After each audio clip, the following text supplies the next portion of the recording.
Today, I'm happy to introduce Matt Prickett. He is a PhD student at University of Camden-Rutgers in the Childhood Studies program. So those of you who are education majors and you decide you want to do a more academic approach, this might be another avenue for which you could go. And that's one of the reasons why I was excited to bring him here, because one of the goals of our department is to bring new ideas of careers to students who might have just a single sense of what their career possibilities are, but that there are a lot of opportunities.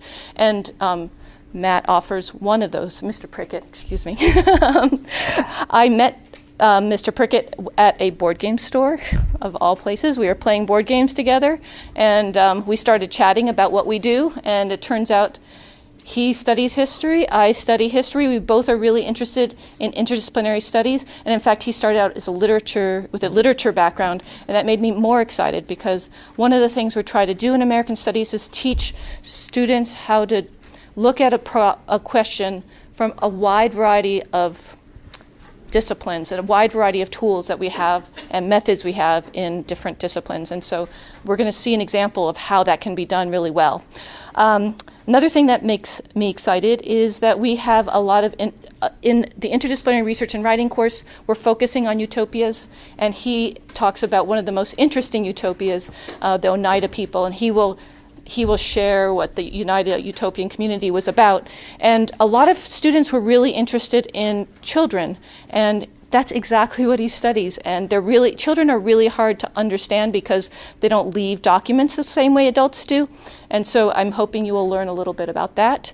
And so I think that in the next hour, we should have an opportunity to learn a lot about interdisciplinary studies, learn a lot about other ways of looking at questions, and about a past that's really different from our own. And I really encourage you to ask questions at the end. We have a generous amount of time for questions so people can really get to know what they want to know. This is especially an invitation for interdisciplinary research and writing students who might be writing about children. You could ask him basically your research question and see if he has some answers to help you out. So without any further ado, Matt Prickett. Thank you. Thank you.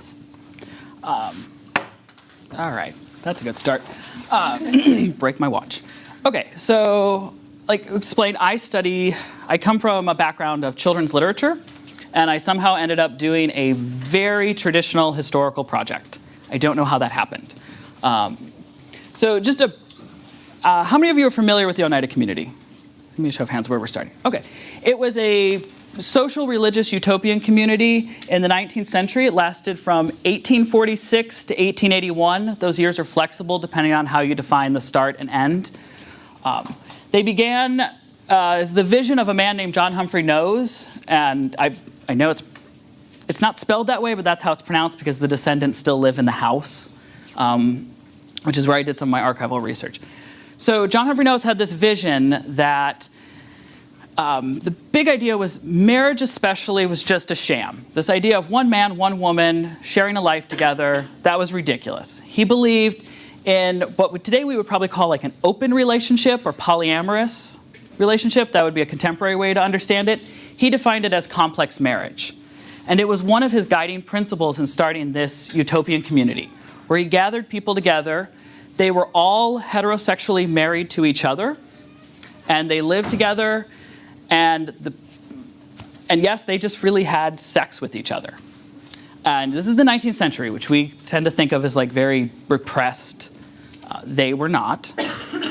Other ideas is they lived communally, so all possessions were shared, all money was shared. You did not have your own individual things. This gets interesting with children because that included children. If you brought a child into the community, it belonged to the community. It did not necessarily belong to you. Other ideas so one of the things people talk about, when you have all these people living together, freely having sex, there's a complication with that, which is you're probably going to have a lot of pregnancies, but they practice birth control. A form called male continence, which is you could have sex, men just could not ejaculate. I know that either gets like a silence or an awkward laugh, so that's good. And there are some other ideas in the Oneida community. The other thing, they didn't really have sermons. They had nightly home talks that John Humphrey Nose just talked about whatever he wanted freely. They practiced a form of mutual criticism, whereas if the community decided that you need to be criticized, you stood before the community and they criticized you, and you had to accept it. And ascending fellowship, which I'll talk about later, gets really interesting. And this was just an idea that older members of the community helped guide younger members into the family and this belief system. Because, you know, if you're a child, you don't really practice the complex marriage, so you have to be brought into it somehow. So I actually became interested in, anyone familiar with an author named Sarah Vowell? Yeah. Okay, so I became interested in the Oneida community because she has a brief discussion of them in a book she has called Assassination Vacation. And I just found it really interesting that in the 19th century there was this free love community, and I had never heard of it. And as I looked further, there was one thing in particular, as somebody who's interested in children, that struck me. I'll get to that on the next slide. But what I found particularly interesting is the scholarship on Oneida tends to end around the 90s. People just kind of stopped writing about them. That's particularly interesting because that's when the archives opened up and we're able to look at a lot of diaries and journals. So as soon as all that opens up, people kind of stop writing about it. It's also only written about in terms of gender. No one ever talks about age. And that's surprising for a community that lasted over 30 years. It went through multiple generations. So I wanted to understand some of these ideas that people had glossed over, and particularly how a community that regulated pregnancy and practiced birth control. I mean, they had a policy of they really did not want children to be born in the community. You could bring a child in if you were already part of a couple, but they didn't want children born into the community. They quickly shift from that into a early, what we would probably call eugenics experiment that they termed stirpiculture, where they tried to breed spiritually perfect children. So they go from no kids to their entire lives are around this experiment to breed children. This is a picture of the stirpicults, as they were called. The stirpiculture experiment lasted from 1869 to 1879. 58 children were born as a result of the experiment. It was very as scientific as you can be at that time period. They had a committee within the community who decided, you applied, you filled out an application, you applied to the committee then decided who was your best partner to have a child with. And then, as I learned in the archives, they would record all your activities together. I mean, we have, there's records of positions, times, days, everything, which is kind of frightening when they don't label it in the library and you just stumble upon it and you're like, what is this? So this, I had a lot of questions as somebody who's interested in children. Like, how do people go from, we don't want kids, they're a burden, they're inconvenient, to let's breed them and like perfect children? That's an interesting shift. And I wanted to know what these children's lives were like in this community, that all their principles seemed to be centered around being an adult. Think about all of those things, including mutual criticism, children did not participate in. So what did their lives look like? So this is what I set out to do and what I proposed when I wrote my dissertation proposal, which unfortunately you tend to do before you do your heavy archival work, at least in my experience. So I get to the archives, I don't quite know what I'm going to find. I find one box labeled education, and it has children's drawings and writings. I was like, yes, jackpot. So I'm going to show you some images here. Thought this stuff was really great. It was like the holy grail of studying children in history. You have actual material written by kids. I thought this was really great. This girl or boy, really good artist. My background is children's literature. This image looked a little familiar to me. Turns out it was traced. So I couldn't vouch for any artistic abilities of the children. But I did know that they read St. Nicholas magazine. And they had that. And I also found out from records the children had their own separate library, which had a pretty massive collection. I have a list of all the titles. So I initially thought this is a great way for me to sort of enter into understanding what these children's lives were like, by what they read. And I found other drawings. Anyone familiar with the lesser known fairy tales? No. This is illustrations that I assume are from a fairy tale called Bluebeard. Anyone familiar with that? It's a horrifying story. A young woman marries a king or a prince. It's different in variations. And he has one room, and he says, you can't go in there. You can go anywhere else in the palace. Just don't go in that room. And he leaves. Of course, she goes in. And she finds that all his ex-wives and former wives they're either locked in the room dead or they're still alive. It depends on the version. So I found evidence that they read fairy tales. So for a religious community, their reading was pretty wide. I didn't find any evidence that they read religious materials for children, which was interesting. They did read the Bible. Anyone want to take a guess?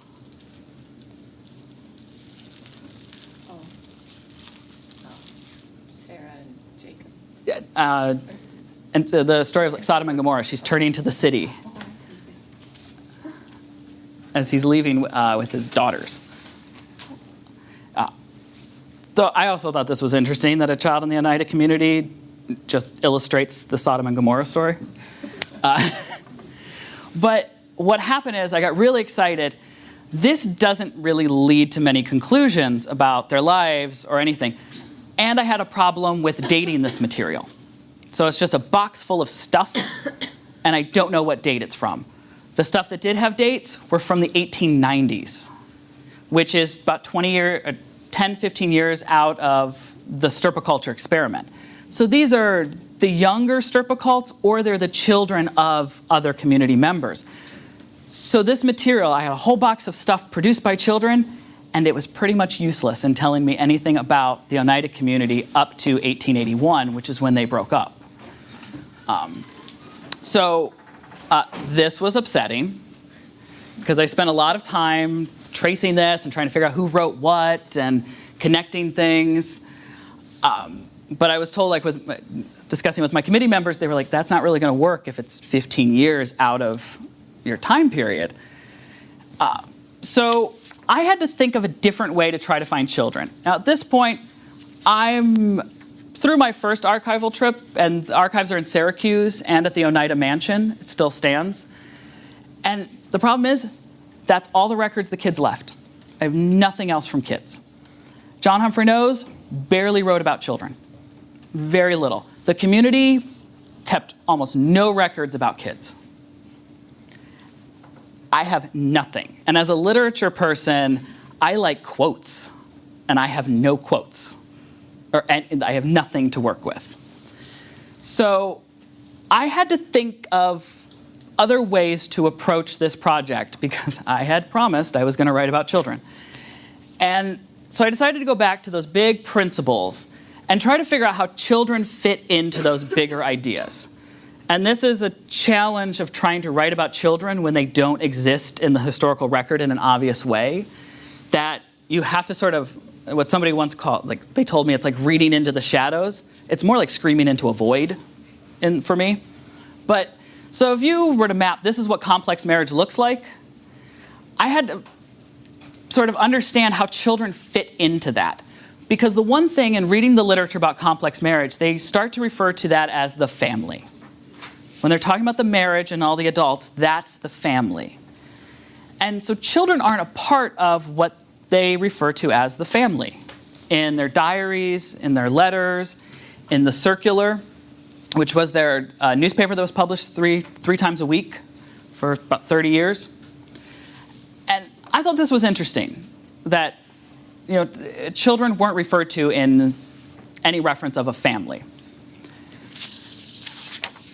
And then I looked at the idea of male continence. There's a reason why they didn't want children, and it wasn't just a population control issue.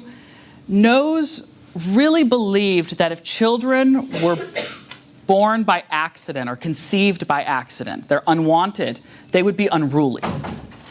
So he connects this idea of the way children behave is based on how they're conceived. Now, this doesn't get me very far in trying to find much of anything. And so I realized at one point that the Oneida house is still standing. It's a giant mansion house in central New York State. And I was there working in some of the archives, and I like to tag along to the different tours because I'm that annoying person. So I was walking through with one of the tours in the background, and we couldn't go into this one whole wing of the house. And the tour guide said, oh, that's now a retirement community. This is how big the house is. That whole section of the house is a retirement community. But it used to be the children's wing. And I totally forgot that there was a whole wing for children. And then I thought, well, what if I look at the structures they built and how they designed structures and maybe where kids fit into that? That's a whole other different body of literature that they wrote. And surprisingly, they actually wrote about kids when they wrote about their house. That was one of the very few times they wrote about children. Oftentimes about children not being wanted in the house.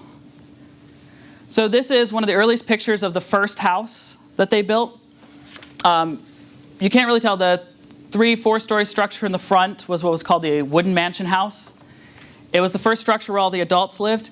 Behind it, you can kind of see it poking out up there, was the first children's house. It's completely separate from the main house where the quote-unquote family lived. So I thought this was really interesting. I thought I didn't understand, like, why would you want children to live in a separate house, especially infants? Because I did learn, like, in the daily routines of how they cared for children, infants stayed with their mothers up until about 6 months, and then they were removed and taken to the children's house, where they were raised communally. People rotated who was in that house day by day. So through people's records and the people who were alive during this first generation, what they wrote, I sort of pieced together what that mansion house looked like, because I also want to know how people fit in that house. And the one thing I thought was interesting, this is the first floor, second, third, attic. When you get to the third floor, they describe sleeping arrangements in what's called the tent room. This was a room with beds surrounding the wall and just curtains on a string that they could pull around the beds or open up. And the idea here was it was supposed to reflect the complex marriage. Most of the people who came into the community were couples with children at the time, so you shared a bed with your spouse, but you shared the room with the family. And there were no real walls between couples. And you can imagine the activities that might happen in this room. They don't want children wandering around. So that's one of the reasons they separated kids. Another reason was kids were they thought of them as a nuisance. They were loud. They got in the way. They also presented a problem, especially for women, because Nose's big revelation with complex marriage is he believed being attached to one single person and feeling that much affection was sinful. That was one of the greatest sins, was that affection. And the bond between a mother and her child was the ultimate bond. And so it was the ultimate sin. So he wanted to break that.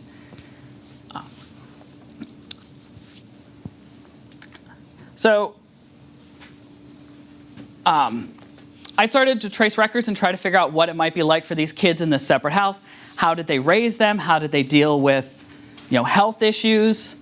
The really interesting thing is there's a tunnel connecting the two houses. I thought that was great. The literature person in me was like, oh, it's symbolic, it's underground, it's hidden, they don't want to know they're connected. There's a hill, that's all it is. It's like the cellar backs up here and then it just keeps them out of the rain.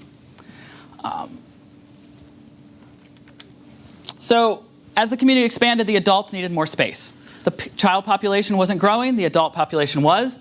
They built a brand new house, and instead of that tent room, they built individual dormitories. So now each single adult got their own private room with their own bed and a closed door. The house is designed for people to watch each other. So this is the first floor. Right here, you walk in the front door, there's 2 parlors. They were considered the public parlors. The Oneida community had a lot of guests visiting because they were interested. And so that's where they would have guests. Guests were not welcome in the dormitory parts of the house. There was a library, a kitchen. Back here, individual dorms, and there would be sitting rooms in the corner. Sitting rooms were put in the corner so somebody could sit, look down this hallway, and report anyone with a closed door. At first I thought, okay, the closed doors are because, if you wanted to do anything, you shouldn't have privacy, or, this idea, they didn't want people forming bonds. The closed door policy actually involved children, because kids would sometimes wander into the house, or mothers would go and get their child, and they would want time with their kid, and they didn't want them to close the doors.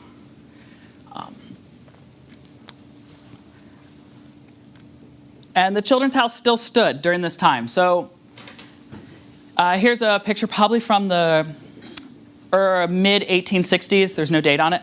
So this is the new mansion house that they built for the adults. Children still lived here. And it's this tiny little shack of a house. It had barely any heat to it. So they didn't really need a bigger space for kids because the child population wasn't growing. But the child population wasn't growing, but if anyone's met a child, here's a better picture of what the original Children's House looked like. If you've met a child, what do children do naturally? They run around. They grow up. A 6-year-old becomes a 16-year-old at some point. And they didn't really think that through. So you have all these children who are brought in 1850s, say 1855, you bring in a 6-year-old. 1865, that 16-year-old is now 16, still living in the Children's House. I'm assuming many of you have been 16. You know what that's like. There's changes happening to your body. And they had some problems with that because their entire life is surrounded about structuring the family as this complex marriage that is very sexual. And if you bring children out of the Children's House and into the family, they have to participate in that complex marriage to some degree, or they have to at least understand it. And this posed an issue because you're also raising your children under the idea that every adult is their parent, because they're being raised communally. I wanted to figure out how they maybe did that. I found this weird coded story in the circular and in some letters about a person they refer to as the parasite. And it turns out, I'll let you read some of these quotes. They're long. He came in with his daughter and his wife. He was probably abusive. He was kicked out of the community, but then he came back. And him and his wife divorced while they were in the community. He used his daughter, according to the records, he used his daughter to bring other young girls into his room. And there's no evidence of what exactly happened, but the assumption was he was trying to use them to sort of leverage sex off the young girls who were getting of age. And this posed a problem for the community. And what's interesting is when you read about this stuff, there's no clear what the age group they're dealing with, but they give some names of some of these girls, and I was able to track them from the records, and they're teenagers at this point. So they have a real problem of they've separated people by age, not necessarily by gender. They've separated people by age, but children grow up, and they have to be folded into the family. And that involves sex to some degree. So Nose, being a little odd, decided that the way to do this was this concept of ascending fellowship, which he extended. Before it was a mentoring idea, and then it became sort of a sexual initiation, whereas the older adults would sexually initiate the adolescent members of the community. Everyone gets silent, kind of awkward, but this is the part I also found that I wasn't just talking about children, but I'm talking about adolescents, and a real conflict of they don't know what to do with adolescents. So According to records, they actually did this. For older women, it would be postmenopausal women would have sex with teenage boys. Older men would have sex with teenage girls. And from what I found in records, it was consensual. The children were kind of beginning to be raised with this idea of like, this will eventually be a part of your life as a member of the Oneida community. So this was a really interesting kind of turning point. The other thing that happened was I don't know completely why they went full force into stirpiculture. There's no real great connection as to like no kids stirpiculture. We know that Nose had ideas that he wanted to do this sort of selective breeding experiment.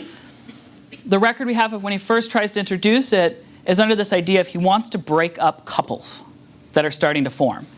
And the way he can do this is by taking the individuals in couples, pairing them with someone else, making them have a child, and so the affection sort of gets dispersed.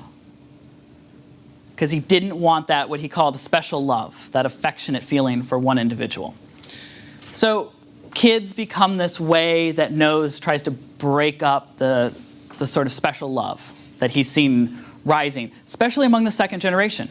At this point in the late 60s, that first group who were children in the first 10 years of the community are now in their like late teens to mid 20s, and they want to pair off because they've been raised only knowing each other. And so they got to know each other really well when they were children. There's records of some of them, like they keep these secret love affairs in their diaries and they sneak away to the woods. I love people that keep diaries. And so it's really interesting that that second generation kind of doesn't really want to participate in the complex marriage. So Nose breaks it up by the stirpiculture experiment. These are just some of the records. They did write about this a little bit. Again, they don't really talk about kids. They talk about how it's the control of the adults. What this resulted in was a lot of kids, and they had to build this whole special wing of the house that is larger than the adult portion of the wing. Kids had their own parlor, they had their own library, they had their own kitchen, they had their own eating area, they had their own world there. It is now connected by a door. This poses problems later when they start to break up.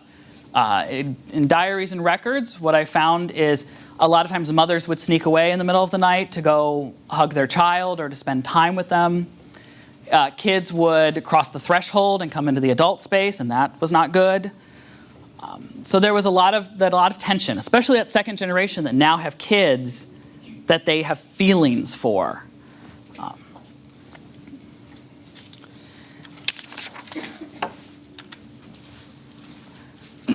And this is one of my favorite quotes. It's from the diary of Charlotte Miller Leonard, where she says, "I believe the community is the best mother a child can have." And so the other thing that happens is when you don't have a lot of records to work with is you sort of have to try to frame an understanding of how to think about these people's ideas. For me, instead of going with gender, I talk about them as what refer to as like domestic reformers. If anyone's familiar with any 19th century. But I don't think, part of what's interesting is looking at this children's stuff, I don't think they're as radical as they sometimes get portrayed. They're sort of in keeping in line with a lot of that domestic reform of building spaces to make a good family, children get their own spaces. It just looks a little different. And this idea of like the community is the best mother, they still this idea, like they had concepts of like motherhood, but it was always phrased as in the whole community is a mother.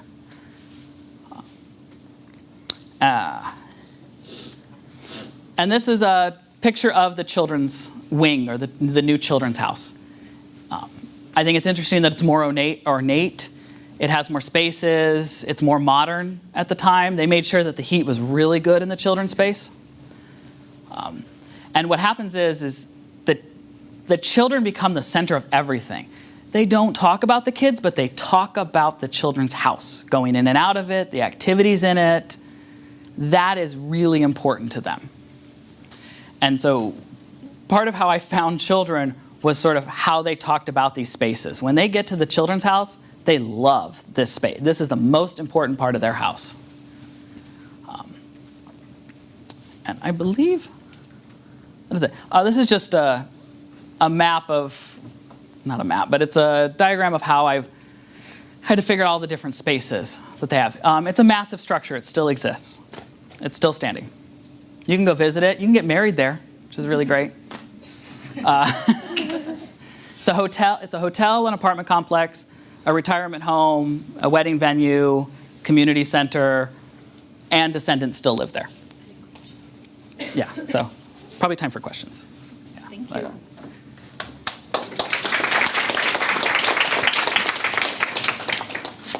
Question on here. Yeah. Anybody have questions?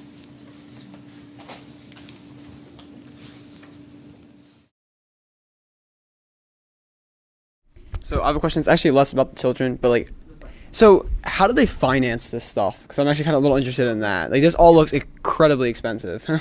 It is. It is very expensive. So they were very resourceful people. Part of the reason why Nose wanted to create this little commune in central New York is he wanted to be separated from the market and all these things that were happening in the 19th century. He ends up becoming a part of that. They farmed their own land. They were vegetarians, so they didn't eat any meat. So they lived off the land primarily. Then they sold thread. They built factories. Bear traps, fox traps were their big industry in the 19th century. In the late 1870s, they moved into silver, manufacturing silver. If anyone's familiar with Oneida plates and silverware, it becomes the company. So they built a lot of factories, including 2 nearby towns. And then they employed a lot of people. So that's how they financed everything. Is there any part of it, or is it possible at all that it was kind of part of a marketing scheme to have a worker base, or did he really believe these things at the end of the day? If he really believed, I think he believed them. Yeah, he believed many things, and it changed over time. Part of the reason why they end up doing like factory work and running a factory is he believed in hard work, and that was a really easy way to get everyone working. He didn't want everyone just kind of sitting around. And they needed to make money. And people were coming to visit anyway, so they could sell them traps and thread and things like that. So they would have like festivals in the spring where people would come and pick strawberries, but then they would like hawk their goods off to like New Yorkers and Bostonians. I have 2 questions. One was about because you said about they would have someone that would watch to see if the doors were closed. Why would they put the doors on there if they weren't allowed to be closed in the first? So they wanted the door, you could close the doors if you were having sex. Because at that point, they did believe in the privacy of that. But if you weren't, there was no reason to have the door closed. So if you were 2 people talking in the room, you shouldn't have your door closed. Okay. And especially if you were in there with a child. Okay. And then my other question was about was there discipline if a child crossed over to the adult? I know sometimes it happened, but is there any record of discipline for that type of thing? Just basic shooing them back. They just kind of recorded it was an inconvenience. They did have some disciplinary issues with the boys at one point. So the answer to that was they built a school, which seems like a really extreme reaction to some rowdiness. So that's one part of it I don't have in here, is I also trace buildings of they built schools and an academy with the intention of keeping the children further away. You're in this house, now go to this building and just don't stay here. The children were never involved in mutual criticism. There's one record of a girl who gets criticized, that's it. At what age were the kids initiated into sex? That I don't know. Yeah, 12, I can't 16. tell that. I'm going to assume about 15 or 16. That I'm hoping. That may just be hope, but I don't really know. Do they have theories of nutrition or feeding? You mentioned vegetarianism, and I'm interested in how that was related to the idea of continence, precious bodily essences. I'm wondering if they were, if that was related in any way. They believed in what we call clean eating. So it had to be from the land, probably picked that day. They kept health records of their children. They published the health records publicly with this idea. Part of it is they're breeding these spiritually perfect children. They had to prove it to the world, and they proved it through the health records. So according to the health records, their kids barely got sick. They were extremely healthy. They grew up taller than average. And in the early 19th century, somebody actually went back and did a study and confirmed that of like, no, these kids were healthier than the average 19th century child. They were taller. They didn't have any issues of like, they had 4 stillbirths, but they had no children die in infancy. They were pretty healthy. Part of that may have been they were all separated from the rest of the world. That's part of it. But How were they recorded as being spiritually pure? How did they demonstrate that? just by not misbehaving. That's pretty much what that boiled down to. Yeah. Yeah, Nose was a little inconsistent in his thoughts. So he said he wanted spiritually perfect children. He knew he couldn't prove that. The same was when he paired adults together, the idea was they were supposed to be the most spiritually perfect adults. And that was up to him to determine. He fathered the most children, not surprising. How many kids did he end up fathering? He fathered 9. A question about Nose himself.